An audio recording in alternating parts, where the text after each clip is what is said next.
시청자 여러분 안녕하십니까. 매일뉴스 박병철입니다. 오늘은 사단법인 대한민국 순국선열 유족회 이동일 회장님을 자리에 모시고 말씀을 나누겠습니다.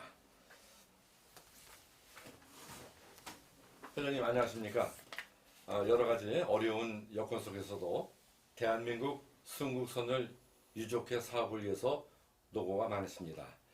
저희 매일뉴스 방송사에서는 이동일 회장님을 모시고 사단법인 대한민국 순국선열 유족회 단체에 관련해서 말씀을 나누고자 초청을 드렸습니다.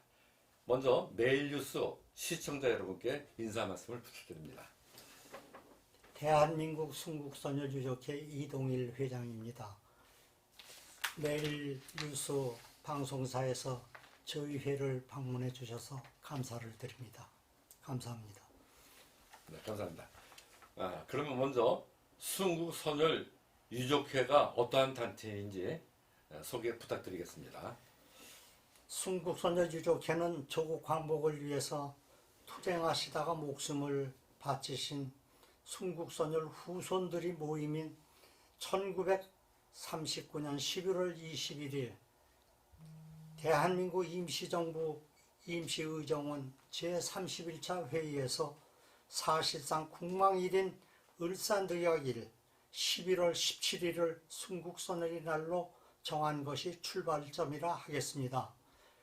광복 이후에는 사회 혼란과 6.25 동란으로 잠재되어 있다가 1960년 5월 2일 국내 최초로 법인 설립을 하였으나 1961년 5월 16일 군사정부에 의거 강제 해산된 후 1965년 2월 27일 광복회가 통합되면서 건국의 어버이 통합되면서 1981년 6월 26일 공보청에 복원 설립되어 오늘에 이르고 있습니다.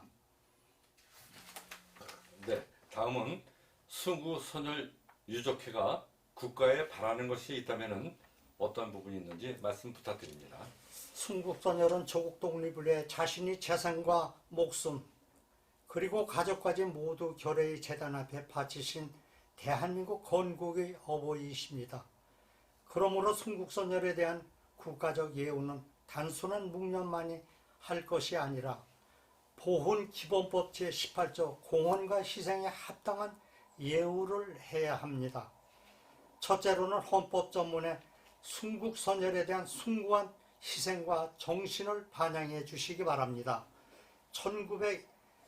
2017년 11월에 정세균 국회의장과 이주영 헌법전문개정위원장께서 이 사항을 우리가 반영을 했습니다.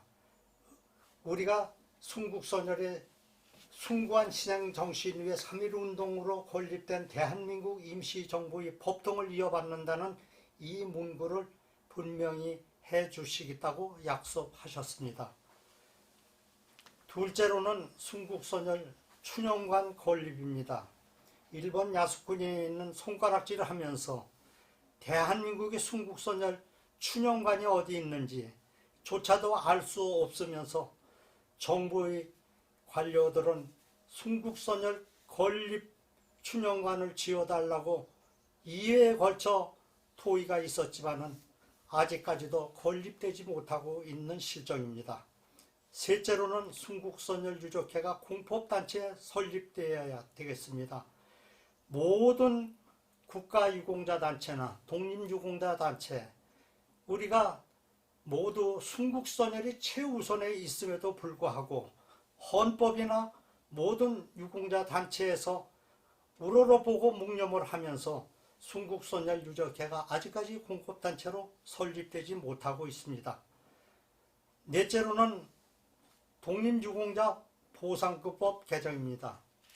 우리가 독립운동했다고 보상을 받는 것이 아니라 국가가 주어지는 보상법에 의해서 우리가 받아야 함에도 불구하고 이것이 불합리하고 잘못되어 있기 때문에 이러한 것은 순국선열이나 애국지사나 누구에게나 똑같이 이대를 보상해달라고 하였지만은 그것이 실천되어 있지 않고 순국선열 유족회의 77%는 아직까지도 전혀 보상을 받지 못하고 있는 실정입니다. 이것이 공평하게 보상받을 수 있도록 해주시기 바랍니다. 네. 그러면은 앞으로 공법 단체가 된다고 하면은 어떠한 혜택이 있는지 말씀 부탁드립니다. 공법단체는 국가의 공법 적용을 받음으로 단체 운영비 또는 인건비 지원을 받을 수 있고 회원 상호간의 원활한 상부상조가 이루어져서 나라 사랑하는 일꾼을 양성함에 있습니다.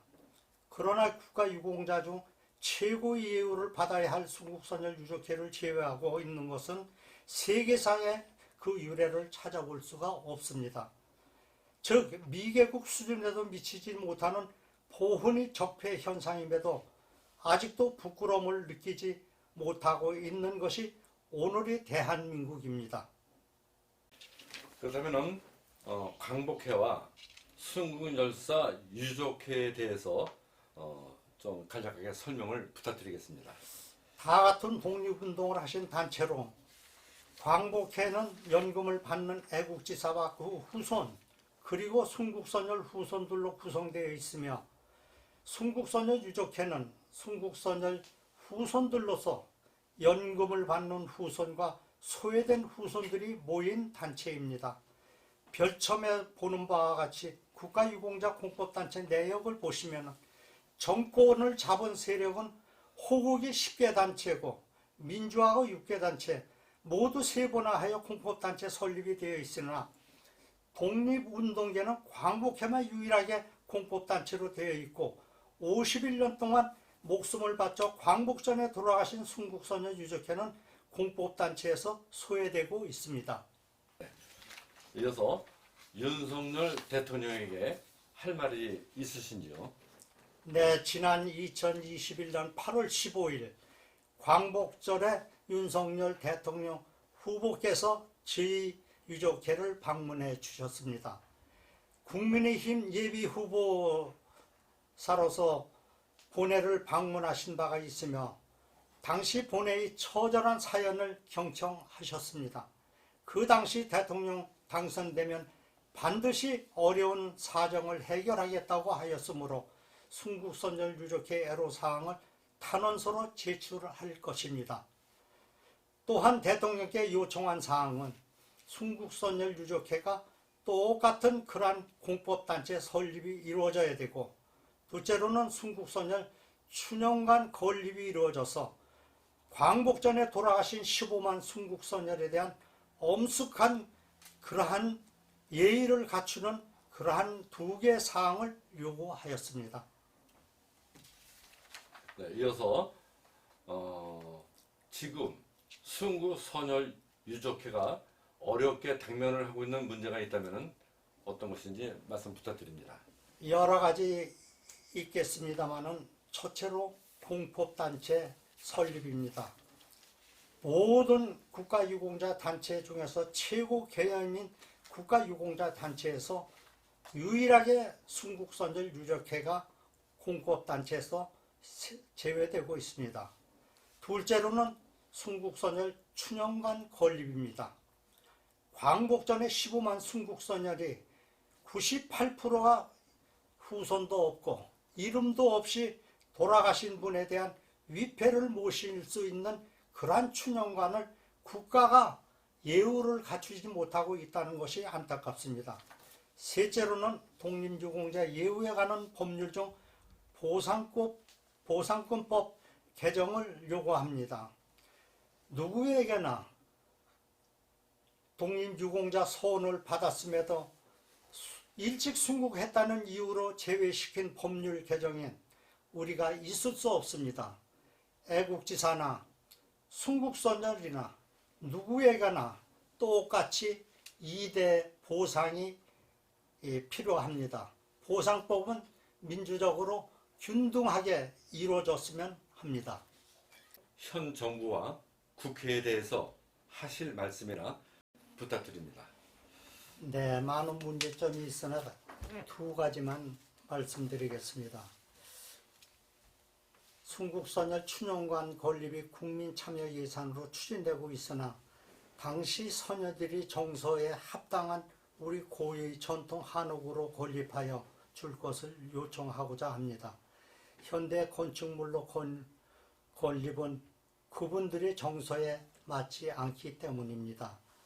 둘째로는 순국선열 유족회가 공급단체로 설립 국민청원을 국회의장 앞으로 지난 2021년 4월 29일 하였으나 심도 있는 심사가 요한다는 명분 아래 2024년 5월 29일 3년간 연기한다는 것은 납득하기 어려우므로 국회의원들께서 조속히 심사하여 주시기를 요망드립니다.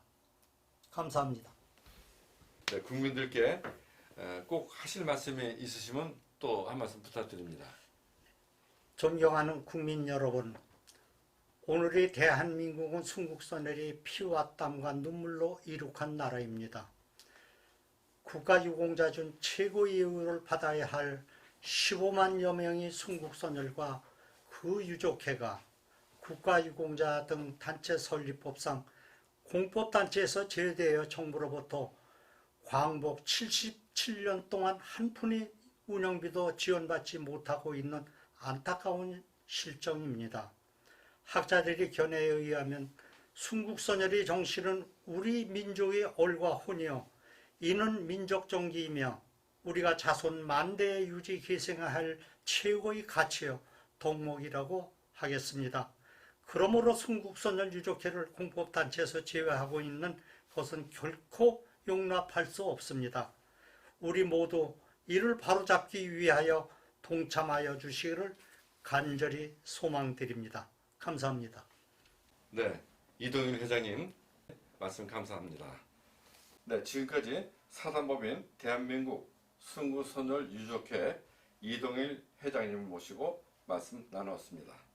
이상으로 매일뉴스 박병철 기자였습니다.